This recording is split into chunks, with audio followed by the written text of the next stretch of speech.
Sed bienvenidos y bienvenidas de nuevo aquí a Cuentos Inmortales TV. En este caso, hoy quiero compartir con vosotros unos escritos del famoso, mundialmente conocido escritor uruguayo Mario Benedetti. En este caso, os traigo 6 cuentos de Mario y 2 extras. ¿Por qué? Porque tienen que ver con la rutina. Hay 3 cuentos que tienen que ver con la rutina y los he agrupado, ¿vale? Uno es de Mario Benedetti y los otros 2 de otros autores. Total, 8 cuentos. Bien, como siempre, todos los cuentos tienen un motivo, tienen una enseñanza, ¿no? Que podéis desgranarla vosotros mismos, aunque trataré de hacer también yo algún comentario. El primer cuento se titula Mucho gusto y tiene que ver con la autoestima, con la capacidad que tenemos los seres humanos de hacer grandes cosas y que no hallamos la forma de saber que podemos llegar tan alto. Vamos a escucharlo, a ver qué os parece. Mucho gusto. Se habían encontrado en la barra de un bar, cada uno frente a una jarra de cerveza, y habían empezado a conversar al principio, como es lo normal, sobre el tiempo y la crisis. Luego de temas varios, y no siempre racionalmente encadenados. Al parecer, el flaco era escritor, y el otro un señor cualquiera. No bien supo que el flaco era literato, el señor cualquiera empezó a elogiar la condición de artista, eso que llamaba el sencillo privilegio de poder escribir. No crea que es algo tan estupendo, dijo el flaco. También hay momentos de profundo desamparo en lo que se llega a la conclusión de que todo lo que se ha escrito es una basura. Probablemente no lo sea, pero uno así lo cree. Sin ir más lejos, no hace mucho junté todos mis inéditos, o sea, un trabajo de varios años, llamé a mi mejor amigo y le dije, mira, esto no sirve, pero comprenderás que para mí es demasiado doloroso destruirlo, así que hazme un favor, quémalos, júrame que lo vas a quemar. Y me lo juró. El señor cualquiera quedó muy impresionado ante aquel gesto autocrítico, pero no se atrevió a hacer ningún comentario. Tras un buen rato de silencio, se rascó la nuca y empinó la jarra de cerveza. «Oiga, don», dijo sin pestañear, «hace rato que hemos hablado y ni siquiera nos hemos presentado. Mi nombre es Ernesto Chávez, viajante de comercio», y le tendió la mano. «Mucho gusto», dijo el otro oprimiéndola con sus dedos huesudos. «Franz Kafka, para servirle».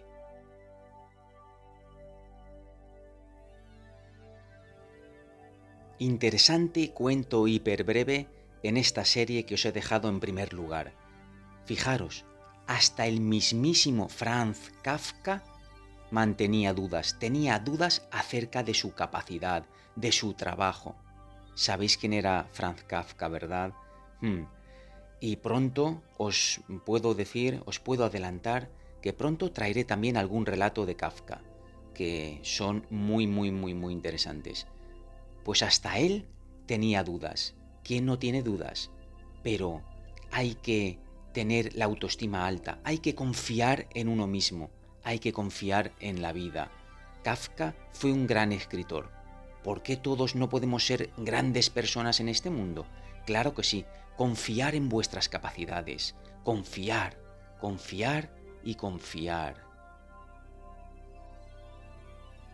Antes de continuar, recordaros que si os gusta el contenido, dejarme like, suscribiros, que no os cuesta nada, es de gratis, como dicen en mi pueblo. Incluso si alguien se atreve a dar las gracias de forma más especial, puede usar ese corazón con el dólar dentro que está ahí abajo también, el gracias. Dejarme siempre comentarios, por favor, comentarios en la cajita de comentarios, porque me encanta leeros y respondo a todo el mundo. Y ahora sí, es momento de continuar con el segundo relato, y para ello voy a introduciros con una serie de cuestiones que tienen que ver con este. ¿Qué es hermoso o hermosa? ¿Quién es feo o fea? ¿Qué parámetros o criterios existen para determinar la belleza de las personas?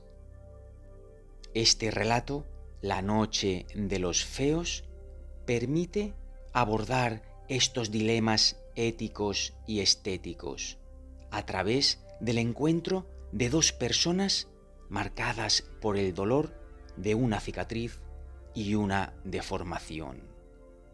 Escuchémoslo.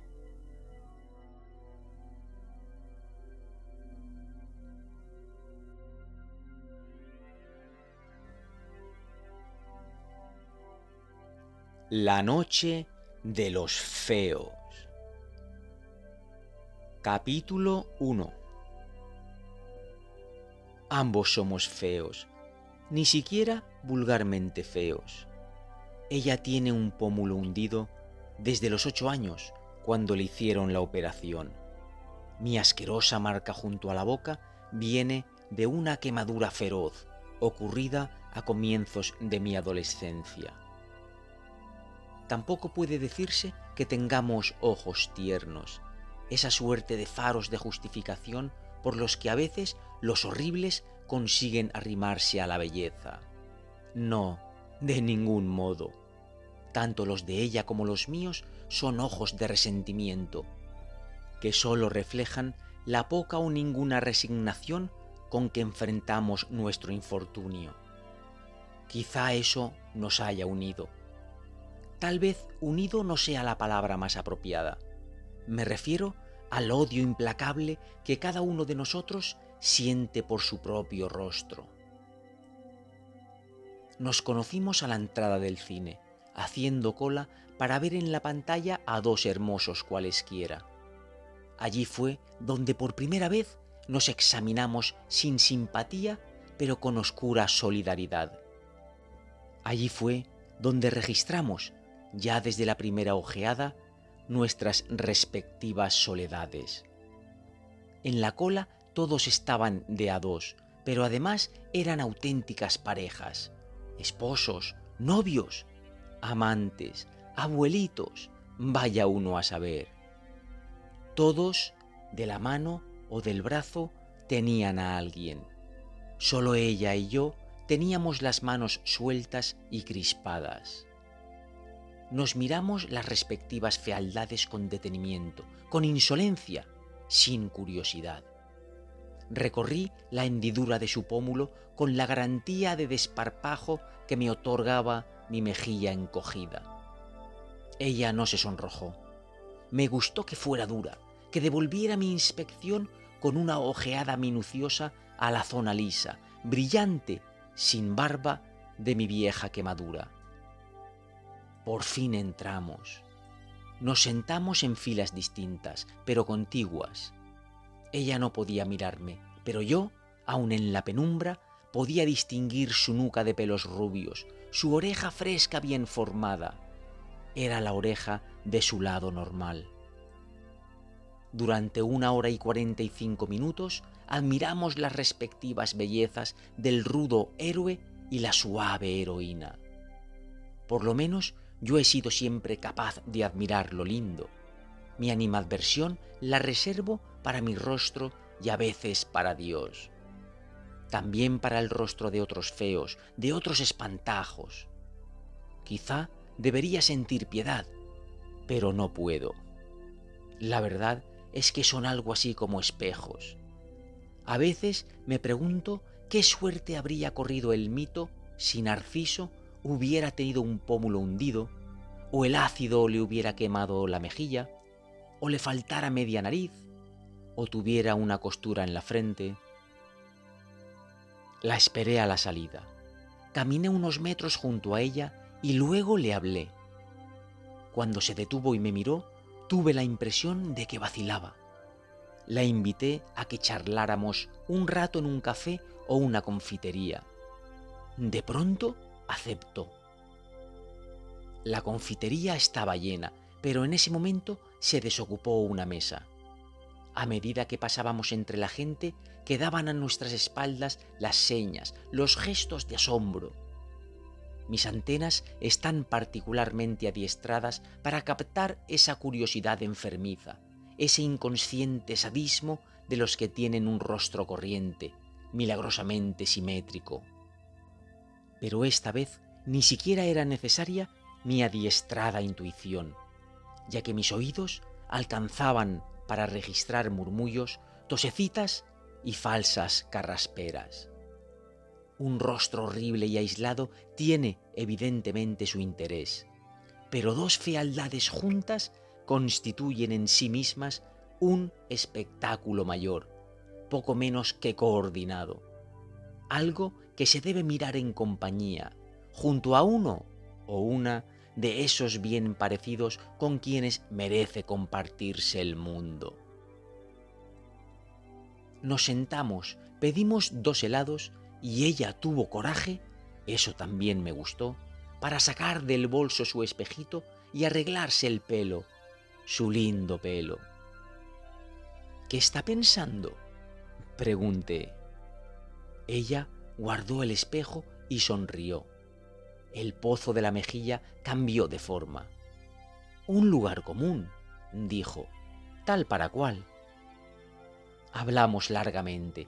A la 1:30 hubo que pedir 2 cafés para justificar la prolongada permanencia. De pronto me di cuenta de que tanto ella como yo estábamos hablando con una franqueza tan hiriente que amenazaba traspasar la sinceridad y convertirse en un casi equivalente de la hipocresía. Decidí tirarme a fondo. «Usted se siente excluida del mundo, ¿verdad?» «Sí», dijo, todavía mirándome. «Usted admira a los hermosos, a los normales. Usted quisiera tener un rostro tan equilibrado como esa muchachita que está a su derecha, a pesar de que usted es inteligente y ella, a juzgar por su risa, irremisiblemente estúpida». «Sí». Por primera vez no pudo sostener mi mirada. «Yo también quisiera eso. Pero hay una posibilidad, ¿sabe? De que usted y yo lleguemos a algo». ¿A algo? ¿Cómo qué? Como querernos, caramba. O simplemente congeniar. Llámele como quiera. Pero hay una posibilidad. Ella frunció el ceño. No quería concebir esperanzas. «Prométame no tomarme como un chiflado». «Se lo prometo». La posibilidad es meternos en la noche íntegra, en lo oscuro total. ¿Me entiende? No.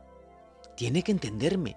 Lo oscuro total, donde usted no me vea, donde yo no la vea. Su cuerpo es lindo, ¿no lo sabía?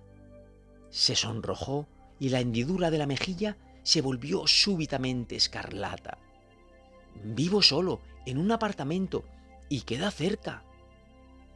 Levantó la cabeza y ahora sí me miró preguntándome, averiguando sobre mí, tratando desesperadamente de llegar a un diagnóstico. «Vamos», dijo.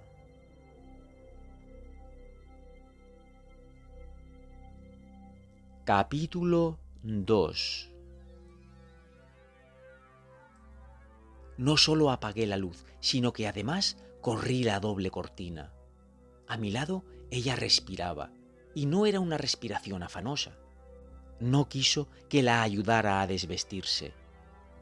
Yo no veía nada, nada, pero igual pude darme cuenta de que ahora estaba inmóvil, a la espera. Estiré cautelosamente una mano hasta llegar a su pecho. Mi tacto me transmitió una versión estimulante, poderosa. Así vi su vientre, su sexo. Sus manos también me vieron. En aquel instante comprendí que debía arrancarme y arrancarla de aquella mentira que yo mismo había fabricado o intentado fabricar. Fue como un relámpago. No éramos eso, no éramos eso. Tuve que recurrir a todas mis reservas de coraje, pero lo hice. Mi mano ascendió lentamente hasta su rostro, encontró el surco de horror y empezó una lenta, convincente y convencida caricia. En realidad mis dedos, al principio un poco temblorosos, luego progresivamente serenos, pasaron muchas veces sobre sus lágrimas. Entonces, cuando yo menos lo esperaba, su mano también llegó a mi cara y pasó y repasó el costurón y el pellejo liso, esa isla sin barba de mi marca siniestra. Lloramos hasta el alba, desgraciados, felices. Luego me levanté y descorrí la cortina doble.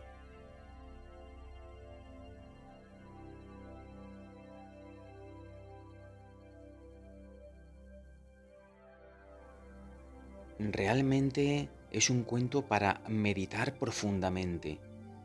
Debido al bombardeo mediático que nos hacen acerca de los cánones de belleza, hay mucha gente que se deprime, hay mucha chavalería que incluso llega al suicidio.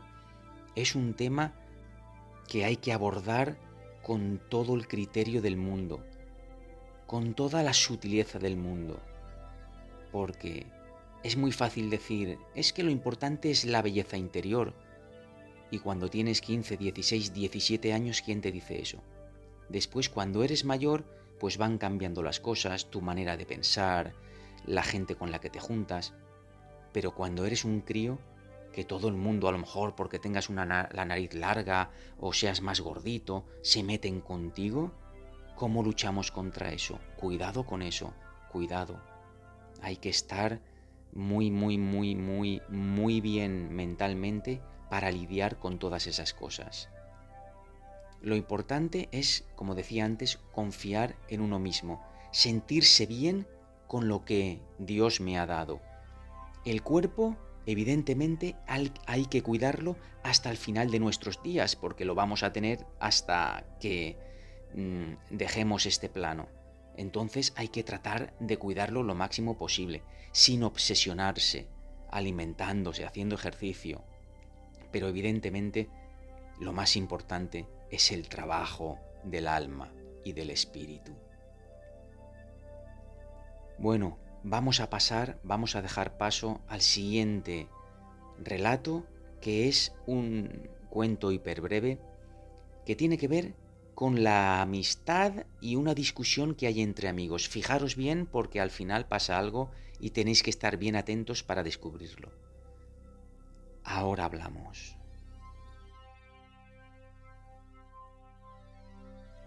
Tan amigos.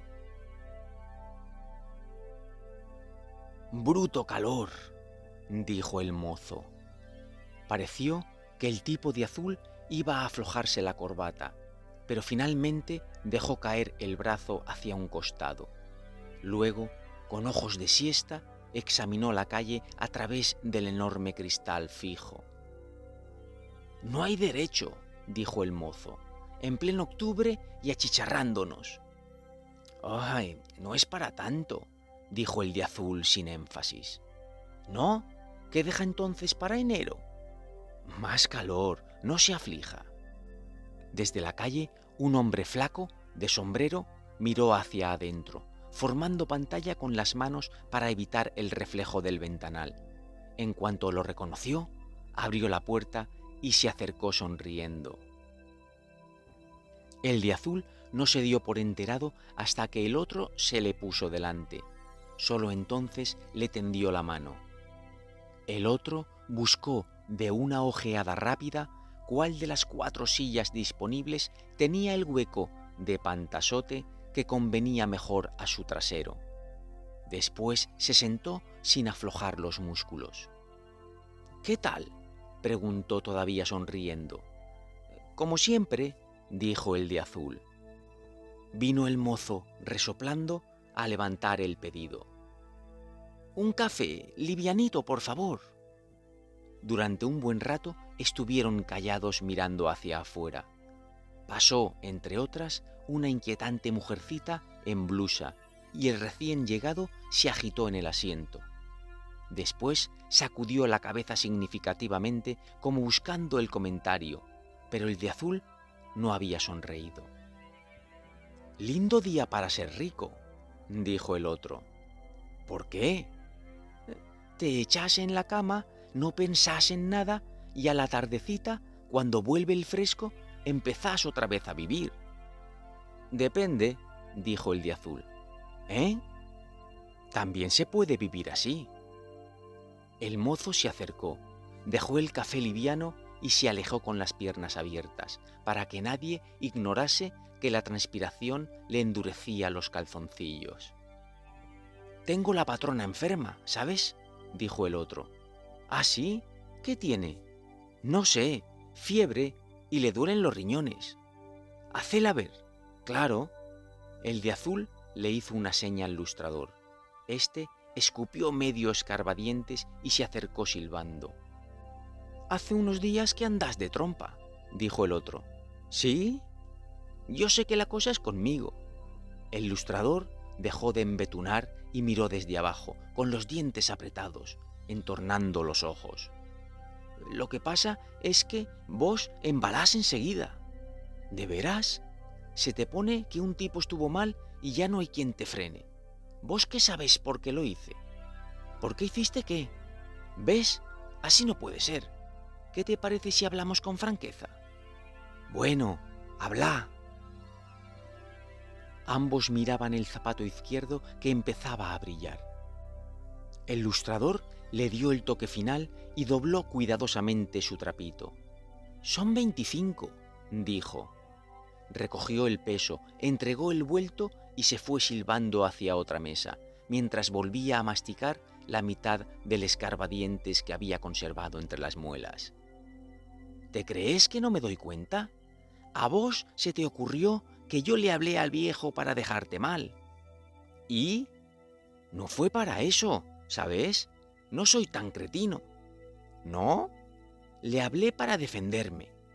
Todos decían que yo había entrado a la gerencia antes de las 9. Todos decían que yo había visto el maldito papel».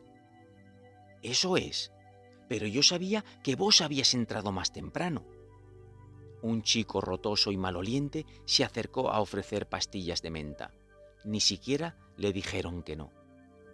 «El viejo me llamó y me dijo que la cosa era grave, que alguien había loreado, y que todos decían que yo había visto el papel antes de las 9. El de azul no dijo nada. Se recogió cuidadosamente el pantalón y cruzó la pierna. «Yo no le dije que había sido vos», dijo el otro, nervioso, como si estuviera a punto de echarse a correr o a llorar. «Yo dije que habían estado antes que yo, nada más. Tenés que darte cuenta».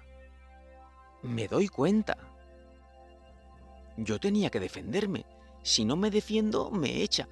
Vos bien sabés que no anda con chiquitas. Y hace bien». «Che, decís eso porque sos solo. Podés arriesgarte. Yo tengo mujer». «Jódete». El otro hizo ruido con el pocillo como para borrar la ofensa. Miró hacia los costados, repentinamente pálido. Después, jadeante, desconcertado, levantó la cabeza. «Tenés que comprender. Figúrate que yo sé demasiado, que vos si querés me liquidás. Tenés cómo hacerlo. ¿Me iba a tirar justamente contra vos? No tenés más que telegrafiar a Ugarte y yo estoy frito. Te lo digo para que veas que me doy cuenta. No me iba a tirar justamente contra vos, que tenés flor de blanca con el rengo. ¿Me entendés ahora?» «Claro que te entiendo». El otro hizo un ademán brusco, de tímida protesta, y sin querer empujó el vaso con el codo. El agua cayó hacia adelante, de lleno sobre el pantalón azul. «Che, perdona, es que estoy nervioso». «No es nada, enseguida se seca». El mozo se acercó y recogió los más importantes trozos de vidrio. Ahora parecía sufrir menos el calor, o se había olvidado de aparentarlo. «Por lo menos dame la tranquilidad de que no vas a telegrafiar. Anoche no pude pegar los ojos. Mirá, ¿querés que te diga una cosa? Deja ese tema. Tengo la impresión de que me tiene podrido. Entonces no vas a... No te preocupes. Sabía que ibas a entender. Te agradezco. De veras, che. No te preocupes. Siempre dije que eras un buen tipo. Después de todo, tenías derecho a telegrafiar. Porque yo estuve mal, lo reconozco. Debí pensar que... ¿De veras no podés callarte? Tenés razón. Mejor te dejo tranquilo. Lentamente se puso de pie, empujando la silla con bastante ruido. Iba a tender la mano, pero la mirada del otro lo desanimó. Bueno, chao, dijo. Y ya sabes, siempre a la orden, cualquier cosa... El de azul movió apenas la cabeza, como si no quisiera expresar nada concreto. Cuando el otro salió, llamó al mozo y pagó los cafés y el vaso roto. Durante 5 minutos estuvo quieto, mordiéndose despacio una uña.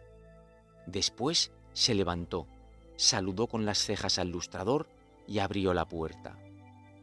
Caminó sin apuro hasta la esquina, examinó una vidriera de corbatas, dio una última chupada al cigarrillo y lo tiró bajo un auto.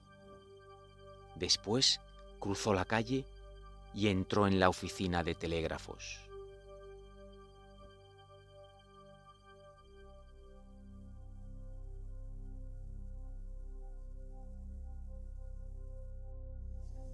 ¿Qué ha pasado? ¿Cómo que cruzó la calle y llegó hasta la oficina de telégrafos? ¿Pero esto? Vamos a ver, ¿no lo había perdonado? ¿No le decía que se olvidara? ¿Qué pensáis que ha ocurrido? ¿Lo está traicionando? ¿Por qué? Quiero que vosotros me deis vuestra opinión aquí en la cajita de comentarios sobre lo que pensáis que ha debido pasar para que el amigo se arrepienta en el último instante. ¿O es que ya lo tenía pensado anteriormente? ¿Le ha dicho algo que no se ha quedado conforme, aunque él haya comentado al compañero que lo deje estar, que no pasa nada? Bueno, por favor, dejármelo, que quiero ver lo que habéis entendido vosotros y vosotras. El que quiera, por supuesto. Mirar, también podéis aprovechar los anuncios, que claro, que se ponen ahí porque es la única manera de monetizar, para dejar vuestro comentario. Y así el anuncio se va reproduciendo un poquito mientras dejáis el comentario. Tampoco es mala idea. Bueno, vamos a pasar al siguiente cuento, que es un pelín más extenso. También tiene un final brutal, inesperado. Vamos a ver qué os parece. Hasta ahora. Los pocillos. Los pocillos eran 6. 2 rojos, 2 negros, 2 verdes y además importados, irrompibles, modernos. Habían llegado como regalo de Enriqueta en el último cumpleaños de Mariana, y desde ese día el comentario de cajón había sido que podía combinarse la taza de un color con el platillo de otro. Negro con rojo queda fenomenal, había sido el consejo estético de Enriqueta.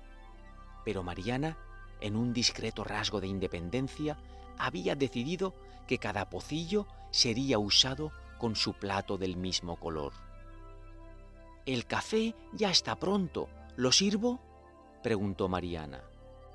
La voz se dirigía al marido, pero los ojos estaban fijos en su cuñado. Este parpadeó y no dijo nada, pero José Claudio contestó: «Todavía no, espera un ratito, antes quiero fumar un cigarrillo». Ahora sí, ella miró a José Claudio y pensó por milésima vez que aquellos ojos no parecían de ciego. La mano de José Claudio empezó a moverse, tanteando el sofá. «¿Qué buscas?», preguntó ella. «El encendedor». «A tu derecha». La mano corrigió el rumbo y halló el encendedor. Con ese temblor que da el continuado afán de búsqueda, el pulgar hizo girar varias veces la ruedita, pero la llama no apareció. A una distancia ya calculada, la mano izquierda trataba infructuosamente de registrar la aparición del calor. Entonces Alberto encendió un fósforo y vino en su ayuda. «¿Por qué no lo tirás?», dijo con una sonrisa que, como toda sonrisa para ciegos, impregnaba también las modulaciones de la voz. «No lo tiro porque le tengo cariño. Es un regalo de Mariana». Ella abrió apenas la boca y recorrió el labio inferior con la punta de la lengua. Un modo, como cualquier otro, de empezar a recordar. Fue en marzo de 1953, cuando él cumplió 35 años y todavía veía. Habían almorzado en casa de los padres de José Claudio, en Punta Gorda. Habían comido arroz con mejillones y después se habían ido a caminar por la playa. Él le había pasado un brazo por los hombros y ella se había sentido protegida, probablemente feliz o algo semejante. Habían regresado al apartamento y él la había besado lentamente, amorosamente, como besaba antes. Habían inaugurado el encendedor con un cigarrillo que fumaron a medias. Ahora el encendedor ya no servía. Ella tenía poca confianza en los conglomerados simbólicos, pero, después de todo, ¿qué servía aún de aquella época? «Este mes tampoco fuiste al médico», dijo Alberto. «No. ¿Quieres que te sea sincero? Claro, me parece una idiotez de tu parte. ¿Y por qué voy a ir? ¿Para oírle decir que tengo una salud de roble? ¿Que mi hígado funciona admirablemente? ¿Que mi corazón golpea con el ritmo debido? ¿Que mis intestinos son una maravilla? ¿Para eso querés que vaya? Estoy podrido de mi notable salud, sin ojos». La época anterior a la ceguera, José Claudio nunca había sido un especialista en la exteriorización de sus emociones, pero Mariana no se ha olvidado de cómo era ese rostro antes de adquirir esta tensión, este presentimiento. Su matrimonio había tenido buenos momentos, eso no podía ni quería ocultarlo. Pero cuando estalló el infortunio, él se había negado a valorar su amparo, a refugiarse en ella. Todo su orgullo se concentró en un silencio terrible, testarudo, un silencio que seguía siendo tal, aun cuando se rodeara de palabras. José Claudio había dejado de hablar de sí. «De todos modos, deberías ir», apoyó Mariana. «Acordate de lo que siempre te decía Menéndez». «Como que no me acuerdo. Para usted no está todo perdido. Ah, y otra frase famosa. La ciencia no cree en milagros. Yo tampoco creo en milagros». «¿Y por qué no aferrarte a una esperanza? Es humano». «¿De veras?», habló por el costado del cigarrillo. Se había escondido en sí mismo, pero Mariana no estaba hecha para asistir, simplemente para asistir a un reconcentrado. Mariana reclamaba otra cosa, una mujercita para ser exigida con mucho tacto, eso era. Con todo, había bastante margen para esa exigencia. Ella era dúctil. Toda una calamidad que él no pudiese ver, pero esa no era la peor desgracia. La peor desgracia era que estuviese dispuesto a evitar, por todos los medios a su alcance, la ayuda de Mariana. Él menospreciaba su protección, y Mariana hubiera querido, sinceramente, cariñosamente, piadosamente, protegerlo. Bueno, eso era antes. Ahora ya no. El cambio se había operado con lentitud. Primero fue un decaimiento de la ternura. El cuidado, la atención, el apoyo, que desde el comienzo estuvieron rodeados por un halo constante de cariño, ahora se habían vuelto mecánicos. Ella seguía siendo eficiente, de eso no cabía duda, pero no disfrutaba manteniéndose solícita. Después fue un temor horrible frente a la posibilidad de una discusión cualquiera. Él estaba agresivo, dispuesto siempre a herir, a decir lo más duro, a establecer su crueldad sin posible retroceso. Era increíble cómo hallaba siempre, aun en las ocasiones menos propicias, la injuria refinadamente certera, la palabra que llegaba hasta el fondo, el comentario que marcaba a fuego. Y siempre desde lejos, desde muy atrás de su ceguera, como si ésta oficiara de muro de contención para el incómodo estupor de los otros. Alberto se levantó del sofá y se acercó al ventanal. «¡Qué otoño desgraciado!», dijo. «¿Te fijaste?». La pregunta era para ella. «No», respondió José Claudio. «Fíjate vos por mí». Alberto la miró. Durante el silencio se sonrieron, al margen de José Claudio y, sin embargo, a propósito de él. De pronto, Mariana supo que se había puesto linda. Siempre que miraba a Alberto, se ponía linda. Él se lo había dicho por primera vez la noche del 23 de abril del año pasado. Hacía exactamente 1 año y 8 días. Una noche en que José Claudio le había gritado cosas muy feas y ella había llorado, desalentada, torpemente triste, durante horas y horas. Es decir, hasta que había encontrado el hombro de Alberto y se había sentido comprendida y segura. ¿De dónde extraería Alberto esa capacidad para entender a la gente? Ella hablaba con él o simplemente lo miraba y sabía de inmediato que él la estaba sacando del apuro. «Gracias», había dicho entonces. Y todavía ahora la palabra llegaba a sus labios directamente desde su corazón, sin razonamientos intermediarios, sin usura. Su amor hacia Alberto había sido en sus comienzos gratitud, pero eso, que ella veía con toda nitidez, no alcanzaba a despreciarlo. Para ella, querer había sido siempre un poco agradecer y otro poco provocar la gratitud. A José Claudio, en los buenos tiempos, le había agradecido que él, tan brillante, tan lúcido, tan sagaz, se hubiera fijado en ella, tan insignificante. Había fallado en lo otro, en eso de provocar la gratitud, y había fallado tan luego en la ocasión más absurdamente favorable, es decir, cuando él parecía necesitarla más. A Alberto, en cambio, le agradecía el impulso inicial, la generosidad de ese primer socorro que le había salvado de su propio caos y, sobre todo, ayudado a ser fuerte. Por su parte, ella había provocado su gratitud, claro que sí, porque Alberto era un alma tranquila, un respetuoso de su hermano, un fanático del equilibrio, pero también, y en definitiva, un solitario. Durante años y años, Alberto y ella habían mantenido una relación superficialmente cariñosa, que se detenía con espontánea discreción en los umbrales del tuteo y solo en contadas ocasiones dejaba entrever una solidaridad algo más profunda. ¿Acaso Alberto envidiara un poco la aparente felicidad de su hermano, la buena suerte de haber dado con una mujer que él consideraba encantadora?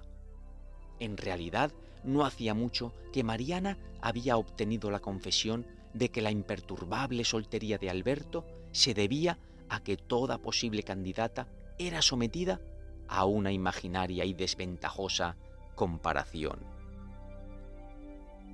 «Y ayer estuvo Trelles», estaba diciendo José Claudio, «a hacerme la clásica visita adulona que el personal de la fábrica me consagra una vez por trimestre. Me imagino que lo echarán a suerte, y el que pierde se embroma y viene a verme». «Bueno, también puede ser que te aprecien», dijo Alberto, «que conserven un buen recuerdo del tiempo en que los dirigías, que realmente estén preocupados por tu salud. No siempre la gente es tan miserable como te parece de un tiempo a esta parte». «¡Qué bien! Todos los días se aprende algo nuevo». La sonrisa fue acompañada de un breve resoplido, destinado a inscribirse en otro nivel de ironía. Cuando Mariana había recurrido a Alberto en busca de protección, de consejo, de cariño, había tenido de inmediato la certidumbre de que a su vez estaba protegiendo a su protector, de que él se hallaba tan necesitado de amparo como ella misma, de que allí, todavía tensa de escrúpulos y quizá de pudor, había una razonable desesperación de la que ella comenzó a sentirse responsable. Por eso, justamente, había provocado su gratitud, por no decírselo con todas las letras, por simplemente dejar que él la envolviera en su ternura acumulada de tanto tiempo atrás, por solo permitir que él ajustara a la imprevista realidad aquellas imágenes de ella misma que había hecho transcurrir, sin hacerse ilusiones, por el desfiladero de sus melancólicos insomnios. Pero la gratitud pronto fue desbordada, como si todo hubiera estado dispuesto para la mutua revelación, como si solo hubiera faltado que se miraran a los ojos para confrontar y compensar sus afanes. A los pocos días lo más importante estuvo dicho y los encuentros furtivos menudearon. Mariana sintió de pronto que su corazón se había ensanchado y que el mundo era nada más que eso, Alberto y ella. «Ahora sí podés calentar el café», dijo José Claudio, y Mariana se inclinó sobre la mesita ratona para encender el mecherito de alcohol. Por un momento se distrajo contemplando los pocillos. Solo había traído 3, uno de cada color. Le gustaba verlos así, formando un triángulo. Después se echó hacia atrás en el sofá y su nuca encontró lo que esperaba: la mano cálida de Alberto, ya ahuecada para recibirla. ¡Qué delicia, Dios mío! La mano empezó a moverse suavemente y los dedos largos, afilados, se introdujeron por entre el pelo. La primera vez que Alberto se había animado a hacerlo, Mariana se había sentido terriblemente inquieta, con los músculos anudados en una dolorosa contracción que le había impedido disfrutar de la caricia. Ahora estaba tranquila y podía disfrutar. Le parecía que la ceguera de José Claudio era una especie de protección divina. Sentado frente a ellos, José Claudio respiraba normalmente, casi con beatitud. Con el tiempo, la caricia de Alberto se había convertido en una especie de rito, y ahora mismo Mariana estaba en condiciones de aguardar el movimiento próximo y previsto. Como todas las tardes, la mano acarició el pescuezo, rozó apenas la oreja derecha, recorrió lentamente la mejilla y el mentón. Finalmente se detuvo sobre los labios entreabiertos. Entonces ella, como todas las tardes, besó silenciosamente aquella palma y cerró por un instante los ojos. Cuando los abrió, el rostro de José Claudio era el mismo, ajeno, reservado, distante. Para ella, sin embargo, ese momento incluía siempre un poco de temor. Un temor que no tenía razón de ser, ya que en el ejercicio de esa caricia púdica, riesgosa, insolente, ambos habían llegado a una técnica tan perfecta como silenciosa. «No lo dejes servir», dijo José Claudio. La mano de Alberto se retiró y Mariana volvió a inclinarse sobre la mesita. Retiró el mechero, apagó la llamita con la tapa de vidrio, llenó los pocillos directamente desde la cafetera. Todos los días cambiaba la distribución de los colores. Hoy sería el verde para José Claudio, el negro para Alberto y el rojo para ella.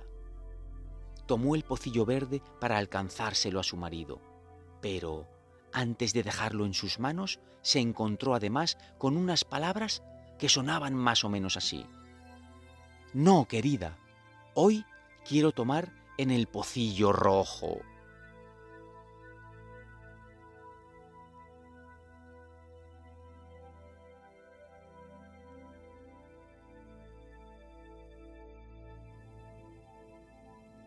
Menudo triángulo amoroso que hay en este cuento. La verdad que es un cuento con grandes valores y a la vez grandes antivalores. Valores como el romanticismo, la ternura, la felicidad, incluso el amor. Y después se contraponen con unos antivalores como la infidelidad, que para mí es el tema principal de este relato, el engaño y la mentira, la tristeza, y la depresión. ¿Qué os han parecido los personajes? ¿A quién apoyáis más? ¿A la parejita o al ciego? ¿Qué pensáis vosotros? Una persona, al perder un sentido, en este caso la vista, se vuelve déspota y autoritario. Y claro, al final, el amor que ha ido creciendo en su momento de su esposa hacia él, pues empieza en una decadencia y se centra más en el hermano, que aprovecha la coyuntura. ¿Qué os parece? Bueno, si os apetece, dejadme vuestro comentario. Ahora vamos a seguir con otros 3 relatos muy cortos, muy breves. Uno es de Mario Benedetti y los otros 2 de otros autores que ahora lo desgranaré. Y los 3 tienen que ver con la rutina. Vamos allá. Rutinas. Mario Benedetti. A mediados de 1974 explotaban en Buenos Aires 10 o 12 bombas por la noche, de distinto signo, pero explotaban. Despertarse a las 2 o a las 3 de la madrugada con varios estruendos en cadena era casi una costumbre. Hasta los niños se hacían a esa rutina. Un amigo porteño empezó a tomar conciencia de esa adaptación a partir de una noche en que hubo una fuerte explosión en las cercanías de su apartamento, y su hijo, de apenas 5 años, se despertó sobresaltado. ¿Qué fue eso?, preguntó. Mi amigo lo tomó en brazos, lo acarició para tranquilizarlo, pero, conforme a sus principios educativos, le dijo la verdad. Hijo mío, fue una bomba. ¡Ah, qué suerte, papá!, dijo el niño. Yo creí que era un trueno.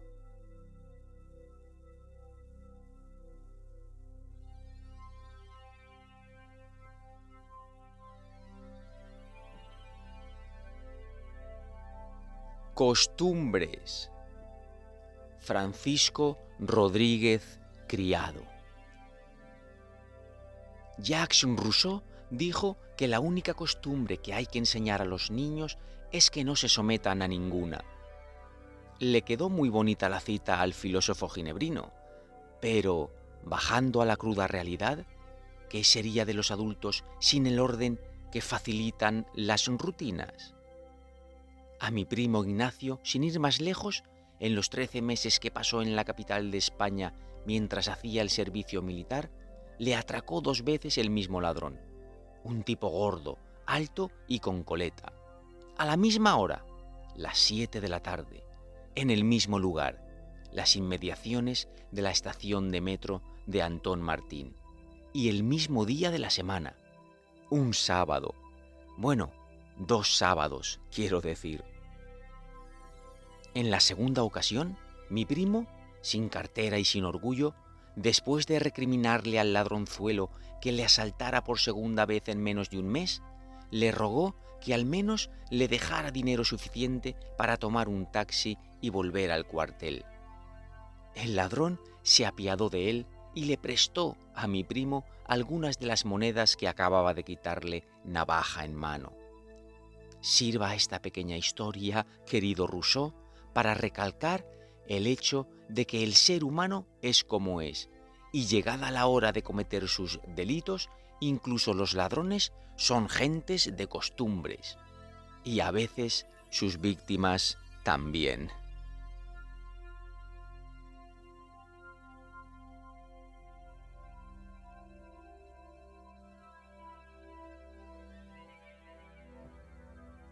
Rutina. Fernando Pessoa. Porque tenía que resolver un asunto lejos, salí de la oficina a las 4 y a las 5 había terminado mi tarea distante. No suelo estar en la calle a esa hora y por eso estaba en una ciudad diferente. El tono lento de la luz en las fachadas habituales era de una dulzura inútil y los transeúntes de siempre pasaban junto a mí en la ciudad de al lado. Era todavía hora de que estuviese abierta la oficina. Me recogí en ella ante el asombro general de los empleados, de quienes ya me había despedido. «¿De vuelta, eh?» «Sí, de vuelta». Estaba allí libre de sentir, solo con los que me acompañaban sin que espiritualmente estuviesen allí para mí. Era en cierto modo el hogar, es decir, el lugar en el que no se siente. Del libro del desasosiego.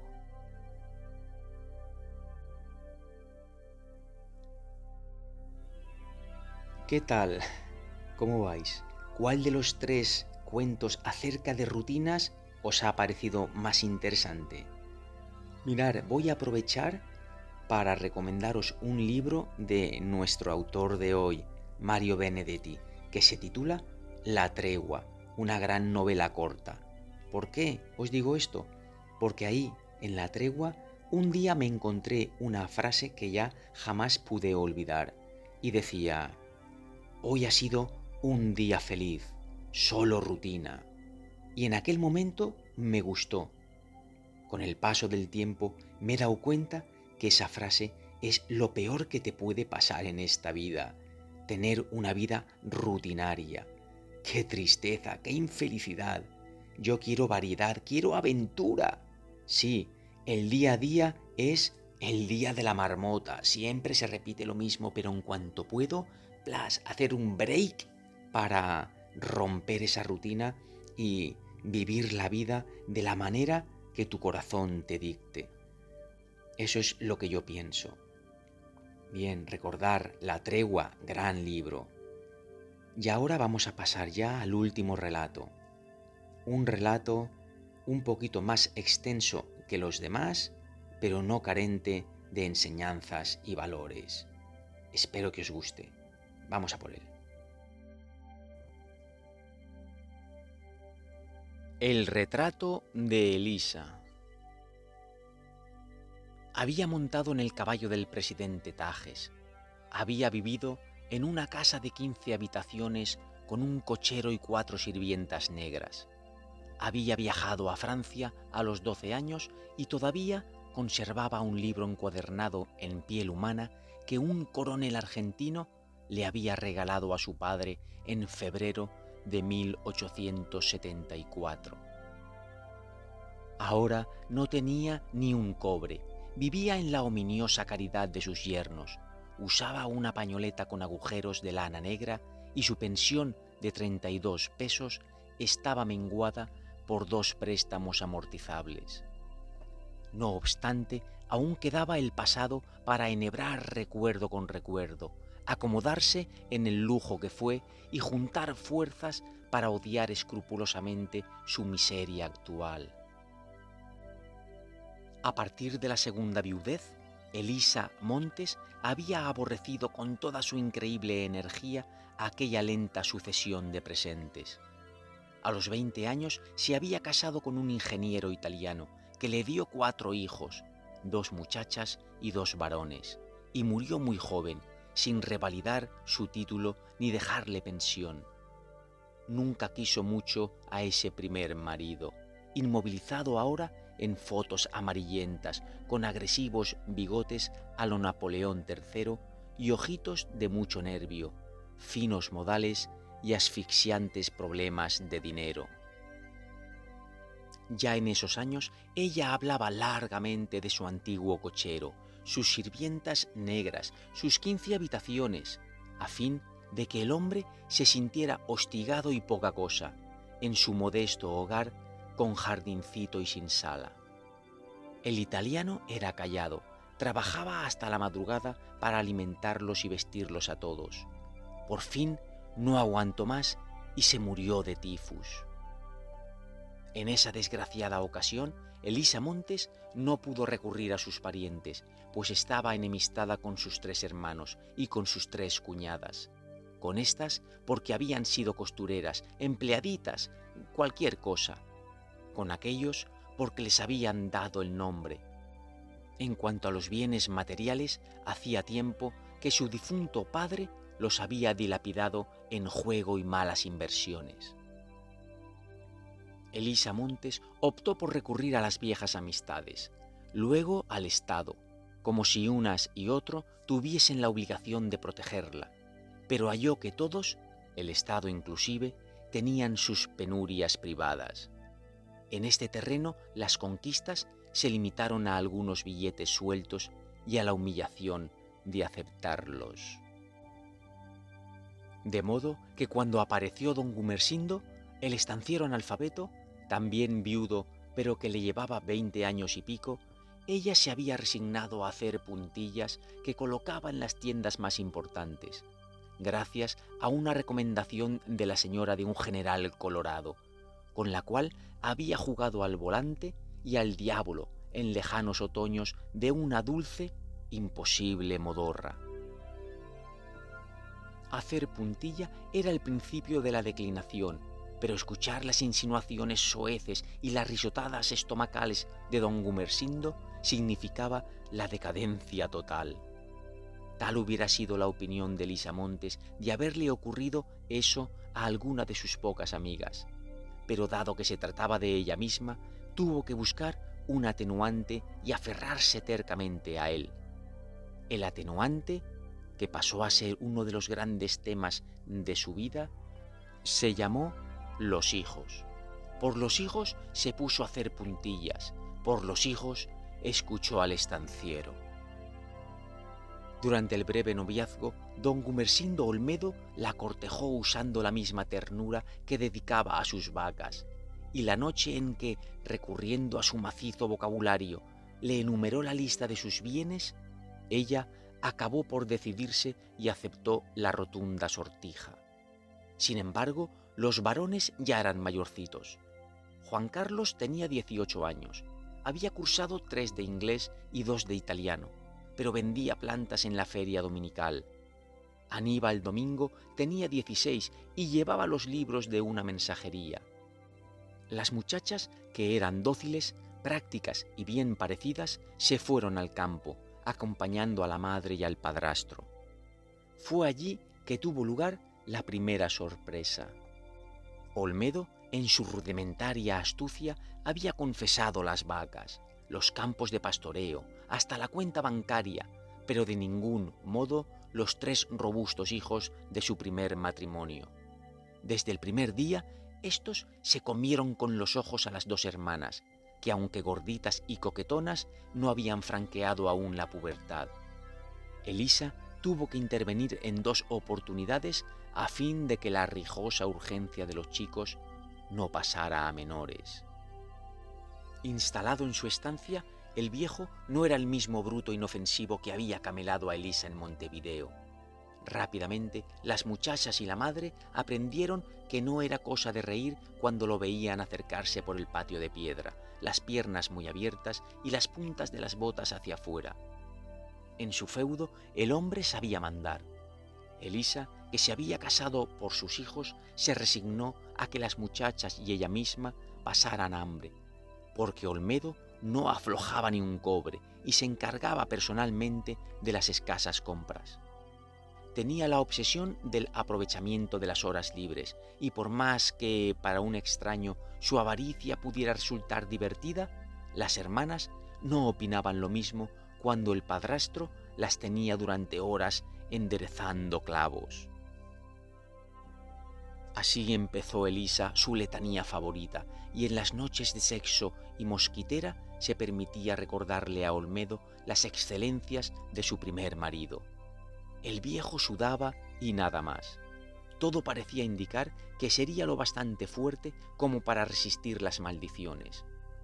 Pero 5 días después del 6º aniversario, le empezó un dolor en el estómago que lo tumbó, primero en el lecho y 8 meses más tarde en el panteón familiar. En esos 8 meses, Elisa lo cuidó, lo trajo a Montevideo y deseó con fervor que reventara de una buena vez. Pero aquí fue donde Gumersindo le hizo la mejor de sus trampas. Los 3 médicos que lo atendieron habían sido informados y sabían que aquí sí podía aplicarse el radio. El radio era tremendamente costoso y 8 meses de aplicaciones y sanatorio alcanzaron para que Olmedo consumiera su hacienda antes de morirse. Pagados que fueron los médicos, las deudas y el entierro, arregladas algunas diferencias con sus entenados, quedaron para Elisa aproximadamente 400 pesos, que resultaba un precio excesivamente módico para haber enajenado la lujosa dignidad familiar. Elisa se quedó en Montevideo e intentó volver a Las Puntillas, pero el general Colorado, cuya esposa la había recomendado en las grandes tiendas, se consumía ahora en un honroso exilio correteando artículos de escritorio en Porto Alegre. Ya no era posible seguir descendiendo. Más abajo de Las Puntillas estaba la chusma y Elisa tenía un agudo sentido de las jerarquías. De modo que hizo trabajar a sus hijas. Josefa y Clarita se convirtieron en pantaloneras de militares. Por lo menos eso, pensaba Elisa, por lo menos arrimarse al ejército.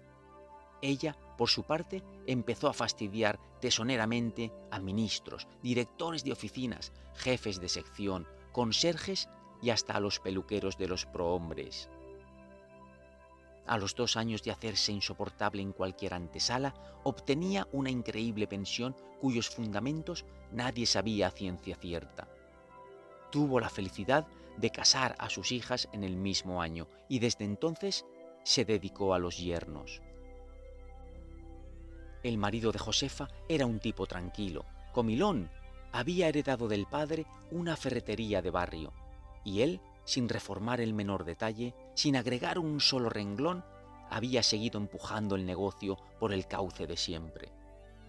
El otro yerno, marido de Clarita, era un fogoso teniente de artillería, que decía los buenos días con la música de frente, march!, y que en los ratos de ocio escribía el segundo tomo de una historia de la Guerra Grande. Elisa se fue a vivir con los hijos solteros, pero pasaba los fines de semana con las hijas casadas. Su influencia no se limitaba al sábado o al domingo. Casi todas las peleas entre el teniente y Clarita se basaban en algún párrafo inocente pronunciado por Elisa entre el fiambre y los raviolis del último domingo. Y casi todas las bromas que de parte de Josefa debía soportar el paciente ferretero se debían a algún susurro deslizado por la suegra en el oído predispuesto de la muchacha cuando ya el marido se retiraba a disfrutar de la siesta sabatina. Al teniente, Elisa le reprochaba su rigidez, sus ideas políticas, sus modales para comer, su pasión por la historia, su ansia de viajar, sus resfríos, su estatura breve. Al ferretero, en cambio, le recriminaba su blandura, su conformismo, su salud a toda prueba, su inocuidad política, su inclinación por los mariscos, su risa rebotona, su cargazón de anillos. Pocas veces se reunían todos en mesa familiar, pero una sola ocasión en 6 meses bastó para que Elisa embarcara a sus yernos en una agria discusión sobre la batalla del Marne, de la que salieron enemistados para siempre. El teniente, ahora el capitán, tampoco se hablaba con sus 2 cuñados, porque Elisa había informado largamente a su yerno de la intensa ociosidad desplegada por Juan Carlos y Aníbal Domingo. Pero a Juan Carlos y a Aníbal Domingo les había comunicado que el cuñado opinaba que eran un par de zánganos. Por otra parte, los años trajeron nietos y los nietos disgustos. Los 2 varones del ferretero, de 7 y 8 años respectivamente, intentaron meter los deditos de la nena del capitán en un enchufe eléctrico, pero fueron vistos por Elisa, que los contuvo y le pegó a la nena. Más tarde convenció a Clarita de que la culpa era de los muchachos y aún le quedó aliento para conseguir una paliza para estos, pero no de su padre, sino del tío militar, de modo que el correctivo sirviera también para que los concuñados se insultasen a gritos y estallase asimismo en Josefa y en Clarita el anacronismo de unos celos a duras penas filiales y curiosamente retrospectivos. En cada visita a sus hijas, Elisa recibía como un confesor la puesta al día de sus resentimientos. Predicaba una sostenida tolerancia, salvo que te ofendan en algo muy sagrado. Naturalmente, ¿qué más sagrado que la madre? En ese caso sí debían decir 4 verdades, recordarle al teniente, por ejemplo, que su abuelo había sido un cura párroco, al ferretero que su tío se había suicidado por estafa. Si eso les ofendía, mejor, mucho mejor. Un hombre alterado, podrías aprender de sus padecimientos con tu padre y con el otro, siempre es más fácil de conducir, de pescarle en contradicciones, de hacerle pronunciar alguna idiotez irreparable.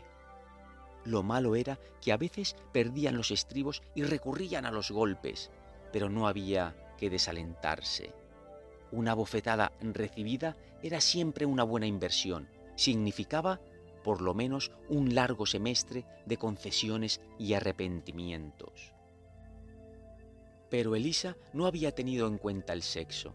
Es cierto que en sus 2 matrimonios había disfrutado menos que una tabla, pero las hijas estaban mejor dotadas y no desperdiciaban sus buenas noches. Los yernos eran derrotados en la vigilia con los argumentos que ponía Elisa en los labios de sus hijas, pero vencían en el lecho con los argumentos que les diera Dios. Era, es cierto, una lucha despareja. Con vergüenza, pero sin titubeos, con la convicción de que se jugaban en eso su más deseado placer, las hijas le suplicaron que no viniera más, que preferían ir ellas a verla de cuando en cuando. Josefa, que había sido su preferida, no apareció nunca, pero Clarita a veces le escribía o se encontraba con ella en el centro. Elisa se quedó sola con Aníbal Domingo, que se estaba poniendo duro y a quien no le gustaban las novias. Juan Carlos era agente viajero y venía por algunas horas una vez por quincena. Pero como esas horas eran de recriminaciones y de sospechas, ¿quién sabe con qué perdidas andarás ahora? Acabó por quedarse en el interior y bajar a Montevideo 2 o 3 veces al año. Cuando el dolor hizo su aparición, Elisa Montes no atinó a engañarse. Era, evidentemente, el mismo mal que había volteado a Gumersindo. Le pidió al médico que le dijera la verdad, y el médico se la dio con pormenores, como desahogándose por todas las otras veces en que había sentido conmiseración. Sabiéndose perdida sin remedio, no se le ocurrió, como a tantos otros, repasar su conciencia, indagar su verdad. En los ratos en que la morfina le entibiaba el sufrimiento, escarbaba todavía con restos de fricción en las vidas inocuas que la habían rodeado. En los otros, cuando la horrible punzada apretaba, ni siquiera se sentía con ánimo para fingir, ya que aquello era realmente atroz. Aníbal Domingo, tímido, inerte y servicial, la asistía sin fervor y recibía sus blasfemias. Solo un tipo así, agostado, insensible, podía aguantar hasta el fin ese proceso de acabamiento, de soledad, de olvido. Pero aún él experimentó cierto alivio cuando una mañana la encontró sin vida, arrollada e implacable, como si la última paz la hubiese rechazado. No publicó avisos, pero llamó a las hermanas, a Juan Carlos, a los cuñados. Tuvo pereza de buscar a los viejos tíos. Todos se enteraron, sin embargo, hasta Juan Carlos, que dijo después no haber recibido a tiempo el telegrama, pero solo vinieron el capitán y el ferretero. Detrás de la carroza, módica y casi sin flores, iba el coche de los deudos. Hacía años que los 3 hombres no se dirigían la palabra, y ahora tampoco hablaban. El capitán miraba fijo hacia la calle, como asombrado de que alguna mujer se persignara al paso del mezquino cortejo. Aníbal Domingo contemplaba hipnotizado la nuca enrojecida del chófer, pero a veces abarcaba también el espejito retroscópico donde se veía, siempre a la misma distancia, el otro coche enviado por la funebrera y que nadie había querido aprovechar. A Aníbal Domingo se le había ocurrido que por culpa de la muerta no había tenido novias y aún no se había acostumbrado a esa agradable revelación. La sección nueva del cementerio del norte estaba cubierta por un sol alegre. Aquí y allá la tierra removida como para labranza. Al descender del coche, el ferretero tropezó y los otros dos lo tomaron del brazo para sostenerlo. Él dijo: «Gracias», y hubo menos tensión. A un costado, sobre el pasto, habían depositado un cajón muy liso, de 4 agarraderas. Los deudos se acercaron, pero tuvo que ayudarlos el chófer porque faltaba uno. Avanzaron despacio, como si encabezaran un nutrido cortejo. Luego dejaron el camino principal y se detuvieron frente a un pozo sencillo, exactamente igual a otros 15 o 20 que también esperaban. Después de un golpe seco, el cajón quedó inmóvil en el fondo. El chófer se sonó la nariz, dobló el pañuelo como si estuviera limpio y retrocedió despacio hasta el camino. Entonces los otros se miraron, inexplicablemente solidarios, y nada les impidió arrojar los puñados de tierra con los que aquella muerte se igualó a las otras.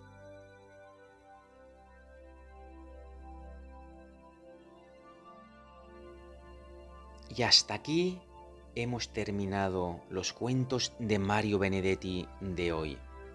Pero, ¿qué os ha parecido la personalidad de esta mujer?